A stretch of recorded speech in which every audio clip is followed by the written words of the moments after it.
안녕하세요. 김주연 팀장입니다. 제가 이렇게 카메라 앞에 선 것은 저의 멘탈 관리법, 멘탈 강화법에 대해서 한번 나눠보려고 해요. 저희가 9월에 빡독 행사를 진행했는데요. 그때 실시간 소통 앱 프레젠톡을 활용해서 빡독에 대한 피드백을 실시간으로 저희가 받은 적이 있거든요. 그런데 거기에 빡독과 관련되지 않은 질문 하나가 올라왔어요. 바로 김주연 팀장님은 멘탈 관리를 어떻게 하시냐고 그런 질문이었는데 제가 그때 시간 제한도 있고 좀 당황스럽기도 하고 해서 육아를 한번 해보시라 이렇게 하고 끝을 맺었거든요. 그런데 집에 와서 곰곰이 생각해보니까 육아가 전부는 아니었던 거예요. 물론 육아가 저를 강하게 만들어주긴 했지만 그게 전부는 아니었어요. 왜냐면 제 주위만 둘러봐도 삼형제인 엄마가 정신과 치료를 받는 분도 계셨고 모든 사람 중에 삼형제를 키워야만 멘탈이 강해지는 것은 아니잖아요. 그래서 이번 기회로 저는 왜 멘탈이 강해졌는지 한번 돌아보게 되었습니다. 왜냐하면 저는 굉장히 자존감이 낮은 아이였거든요. 그런데 이거는 어쨌거나 제 경험이기 때문에 각자 상황에 맞게 적용해 보는 것이 필요합니다. 제가 이렇게 했으니까, 제가 이렇게 효과를 봤으니까 이렇게 따라하면 될 거라고 이렇게 말씀드리진 않습니다. 그런 조언은 저도 믿지 않거든요. 그래서 체계적으로 더 나은 내가 될 수 있도록 도와주는 책, 이 베스트 셀프 이 책을 참고해서 제가 저의 경험을 같이 이렇게 체계적으로 한번 설명을 해보려고 해요.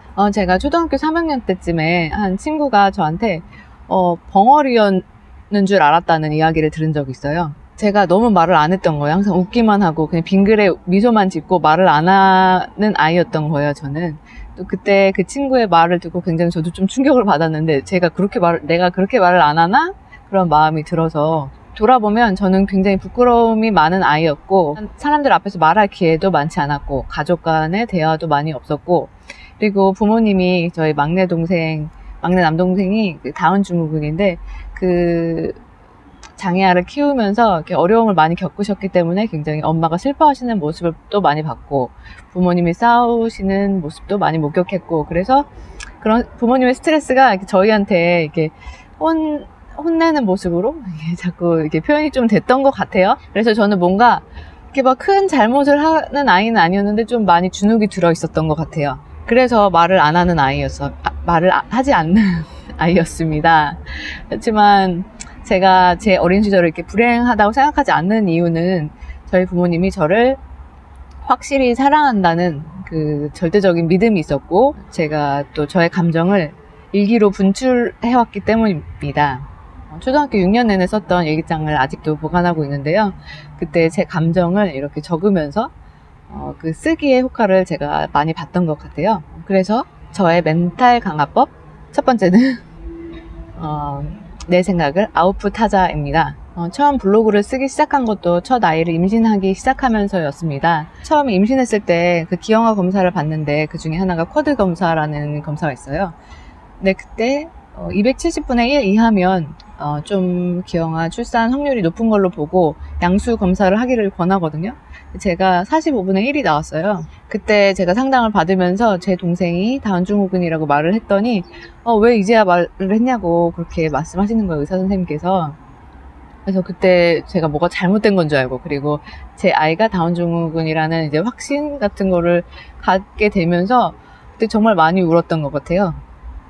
그래서 결국 양수 검사를 했고 그리고 결과가 나오기까지 일주일 동안 정말 밤마다 오열을 하면서 울었습니다. 그래서 남편이랑 저는 그냥 낳아서 잘 키워보자고 그렇게 결론을 지었는데 결국은 아니었던 걸로 그냥 해프닝으로 끝났는데 정말 강렬한 기억으로 남아있어요. 네, 그때 제가 그 경험, 제 감정을 일기로 썼는데 글을 쓰면서 제가 많이 도움을 받았던 것 같습니다. 쓰다 보면 그 상황을 객관화하고 나를 담담하게 바라볼 수 있게 된 것 같거든요. 네, 이런 게 계속적으로 도움이 많이 됐던 것 같아요. 여러 가지 사건이 생기자들 아이들을 키우다 보면 요즘은 이렇게 감사 일기를 많이 쓰는데 이것도 좋은 것 같고요. 그리고 조금 더 이제 진입장벽을 낮추기 위해서는 감사한 것 10가지를 적어보는 것도 좋다고 해요. 여기 이 베스트 셀프 이 책의 58쪽을 보면 이제 당신의 감사 목록을 작성하라 이런 부분이 있거든요. 이게 감사 목록에 적지 못할 정도로 하찮은 것은 없다라고 해요. 아주 텔레비전 TV 프로그램도 적어도 됩니다. 저는 이렇게 10가지를 한번 적어봤거든요. 이런 식으로 나의 생각과 감정들을 아웃풋으로 적어보는 것이 정말 좋을 것 같다는 생각이 들었습니다. 그리고 두 번째, 저의 멘탈 강화법 둘째는 바로 나의 약점을 드러내라 입니다. 모든 사람들에게 자기 약점을 드러내는 것은 참 쉽지 않고 어떤 면에서 아주 고통스러운 일이 될 수도 있겠죠. 제가 대학교 때까지 저의 약점은 저의 막내 동생이었습니다. 제가 다운 증후군 동생이 있다는 사실을 저는 사실 사람들한테 말하고 다니진 않았어요. 굳이 물어볼 경우에는 말은 했는데 그거를 이렇게 자랑스럽게 밝히진 않았던 것 같아요. 왜냐면 저를 안쓰럽게 바라보는 것도 싫었고 나에 대해서 어떤 편견을 갖는 것도 싫었어요. 그러다가 제가 이제 남동생을 이렇게 세상에 드러낼 기회가 있었는데 바로 다큐멘터리를 만들게 되면서였습니다. 이 다큐멘터리에 관한 내용이 제 남동생과 저희 가족의 이야기였는데요.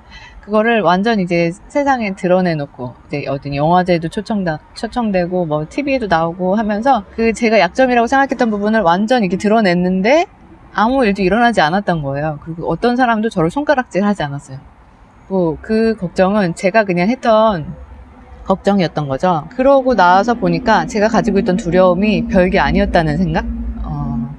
아주 작은 문제였다는 생각? 그런 생각이 들었습니다. 이 베스트 셀프의 저자 코치 마이크는 내가 숨기고 싶은 나에 대해서 좀 더 구체적으로 설명하고 있어요. 바로 베스트 셀프와 안티 셀프, 진정한 나와 반자아를 분리해서 나를 이해해보라는 것인데요. 앞서 말씀드렸던 동생의 예를 들면 동생이 문제가 아니라 그 현상이 문제가 아니라 제가 남들한테 잘 보이고 싶었던 그 마음이 문제였던 거예요. 사실 그렇게 문제 인식을 다르게 하다 보면 좀 더 상황을 바꿀 수 있게 되는 거죠. 그래서 제가 지금의 저의 베스트 셀프와 안티 셀프를 이제 그려봤어요. 제 베스트 셀프는 사람들을 도와주는 것을 좋아하고 따뜻하고 지혜로우며 강합니다. 주위 사람들을 보호해줄 수 있는 힘을 가졌고 누구에게나 신뢰를 줄 수 있고 인내심이 많으며 긍정적이고 불가능한 것은 없다고 믿습니다. 친절하고 예의 바르며 자기 관리를 잘합니다. 사람들과 함께 있는 것을 좋아하지만 자신을 드러내기는 좋아하진 않습니다. 이런 특징을 가지고 있습니다. 그런데 반면에 제 안티셀프를 설명하면 게으르고 움직임이 느리다. 아침잠이 많아 잘 못 일어난다. 상황을 주도하고 싶어하며 싫어하는 일을 억지로 하는 것을 싫어한다. 아이들이 내가 원하는 대로 움직였으면 좋겠다. 모든 물건들이 제자리에 있었으면 좋겠지만 청소를 좋아하지는 않는다. 그래서 저는 제 반자의 이름을 레이지 메리 여왕이라고 지었어요. 가만히 앉아서 이제 왕좌에 앉아서 모든 상황을 이제 통제하고 싶어 하는 거죠. 그래서 제 베스트 셀프, 안티 셀프를 일상생활에서 언제 드러나는지 한번 돌아봤더니 대외적인 측면에서, 그러니까 바깥에서의 저는 굉장히 상냥하고 자기 관리 잘하고 이런 모습으로 많이 비춰지는데 집에서는 좀 여왕의 이제 군림하는 모습으로 이제 표현이 되는 것 같아요. 그래서 가장 큰 피해자는 저의 첫째 아들입니다. 저희 아이들한테 잔소리를 많이 하는데 특히 큰 아이한테 이게 좀 잔소리가 집중되는 것 같아요. 그래서 저랑 부딪히는 일도 많고 항상 하지 말아야지, 이렇게 좀 더 따뜻하게 해줘야지 라고 생각하면서 자꾸 이게 안 되는 거예요. 그래서 제가 집에서 조금 더 베스트 셀프의 모습을 많이 드러내자라고 결심을 하게 되었습니다.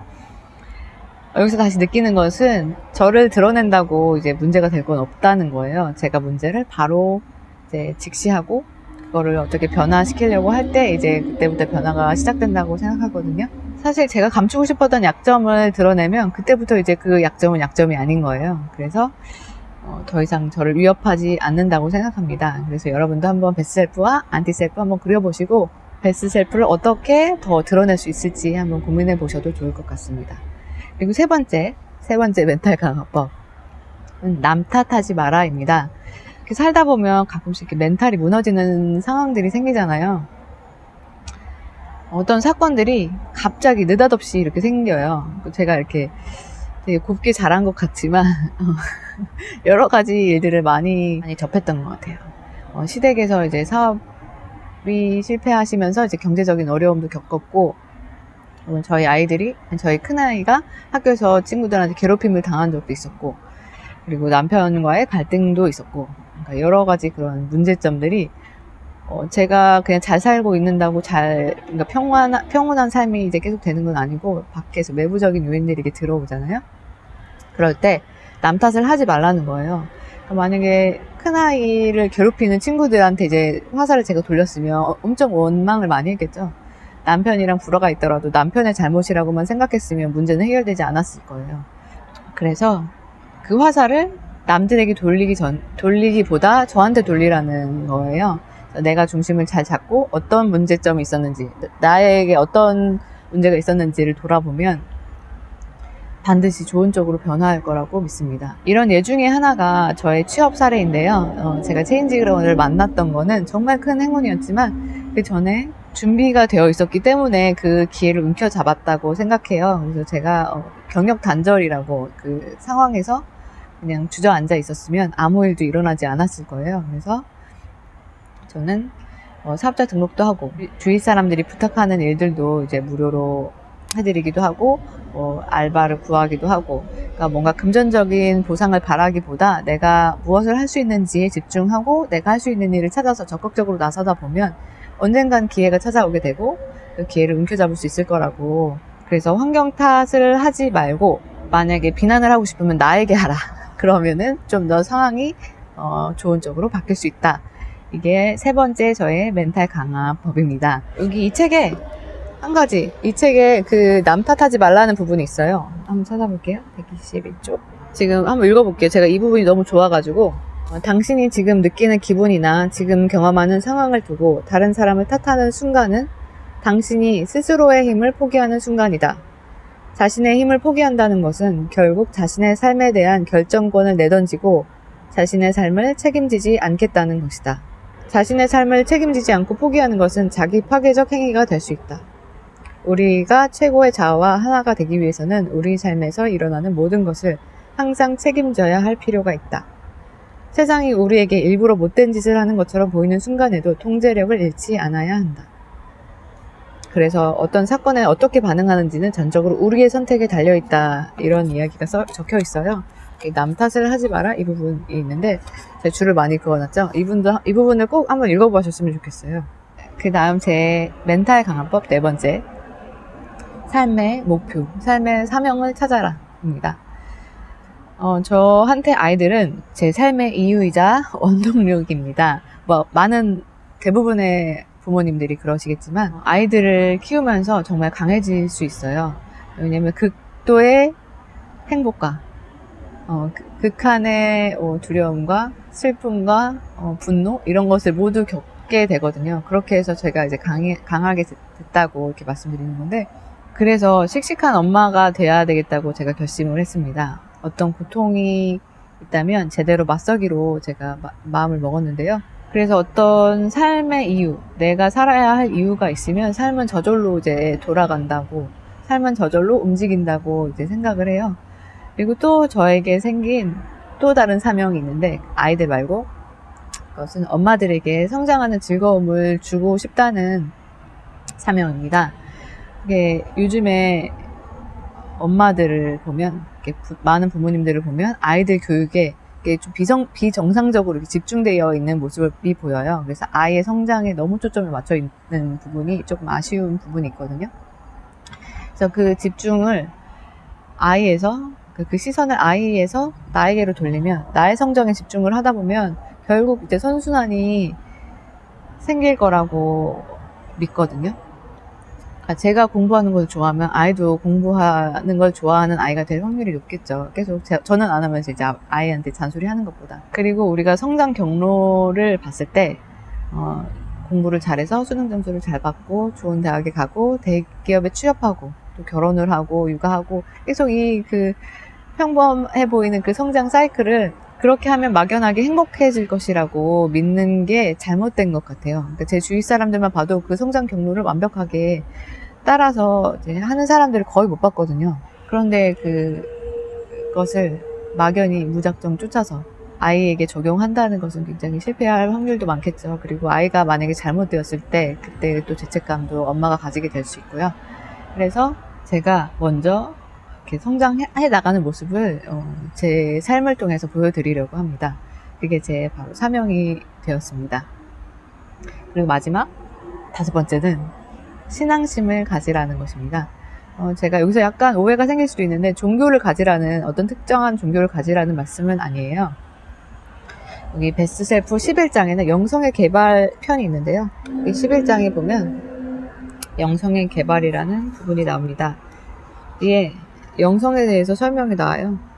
신앙은 당신이 삶의 진실로 원하는 것을 이 세계에 또 쏟아내면 그것이 당신에게 되돌아올 것이라고 굳게 믿는 마음이기도 하다. 그래서 성장형 사고방식 이런 것도 뭐 그런 믿음이 될 수 있겠죠? 저는 이거를 정말 확실하게 믿어요. 제가 육아 스트레스나 우울증 때문이 아니라 어떤 사건으로 인해서 제가 어떻게 죽을까를 고민한 적이 한 달 정도 있었습니다. 그때 너무 고통스러워가지고 어떻게 죽을까 계속 그것만 생각했던 것 같아요. 근데 그때 저를 구렁텅에서 꺼내준 게 바로 이 신앙심이었습니다. 그러니까 뭔가 제 삶에 절대적인 무언가가 있다면, 그리고 제가 절대적으로 믿을 수 있는 무언가가 있다면 그 구덩이에서 저를 꺼내줄 수가 있는 거예요. 그래서 저희가 이제 많은 사람들이 특정한 종교나 그런 잘못된 사례 등을 통해서 그런 절대자에 대한 신앙을 철저하게 차단하고 이제 그 신앙을 바라보는 그 관습을 차갑게 대하고 불편하게 생각하지만 사실은 정말 우리 삶에 도움을 줄 수 있다는 거, 그리고 제가 말씀드리는 거는 이건 특정한 종교를 가지라고 말씀드리는 게 아니라는 거. 그래서 그런 관점에서 영성의 개발, 이 책에서 소개하는 영성의 개발 부분을 한번 읽어보셨으면 좋겠습니다. 정말 내 삶이 어떻게 구렁텅이에 처박혀 있을 때 저를 이제 꺼내줄 수 있는 그런 믿음이 될 수도 있기 때문입니다. 그래서 제가 말씀드리고 싶은 멘탈 강화법 5가지. 첫 번째는 글로 내 삶을 아웃풋하라. 두 번째는 나의 약점을 드러내라. 세 번째는 남 탓하지 마라. 네 번째는 삶의 목표, 사명을 가져라. 5번째는 신앙심을 가져라. 이 5가지입니다. 이게 어쨌거나 저의 경험이기 때문에 제가 이렇게 말씀드리는 이 요약본 5가지를 하면 모두 다 이렇게 될 거라고 저는 생각하진 않아요. 그래서 제가 이 책을 통해서 같이 이제 접목해서 한번 설명을 드렸던 거고요. 그래서 정말 내 상황에 맞게 조언을 받고 싶다면 한번 이 책을 읽어보시는 것을 강력하게 추천합니다. 여기 여러 가지가 나와요. 뭐 스트레스, 운동, 뭐 이게 호흡법 여러 가지가 나와요. 특히 이제 제가 도움을 많이 받았던 부분은 어떻게 양육할 것인가, 인간관계 부분이 나오거든요. 아이들에게 양육하는 방법, 그리고 또 이런 부분도 있네요. 좋아하는 일을 하면 돈을 벌 수 있을까, 이런 부분도 있어요. 그래서 각자 맞는 부분에 도움을 받으셨으면 좋겠습니다. 그래서 빡독에서 이제 갑작스럽게 마주친 이 질문에 대답하기 위해서 제가 이렇게 길게 설명을 하게 되었는데요. 결국 제가 멘탈이 강화되었던 것은 양육이 물론 있지만 양육이 전부가 아니었다는 것, 결국에 가장 중요한 것은 삶에 대한 태도였다는 것, 이 부분을 한번 돌아보셨으면 좋겠습니다. 그러면 오늘 방송은 여기까지 하겠습니다. 여기까지 시청해주신 모든 분들 감사드립니다.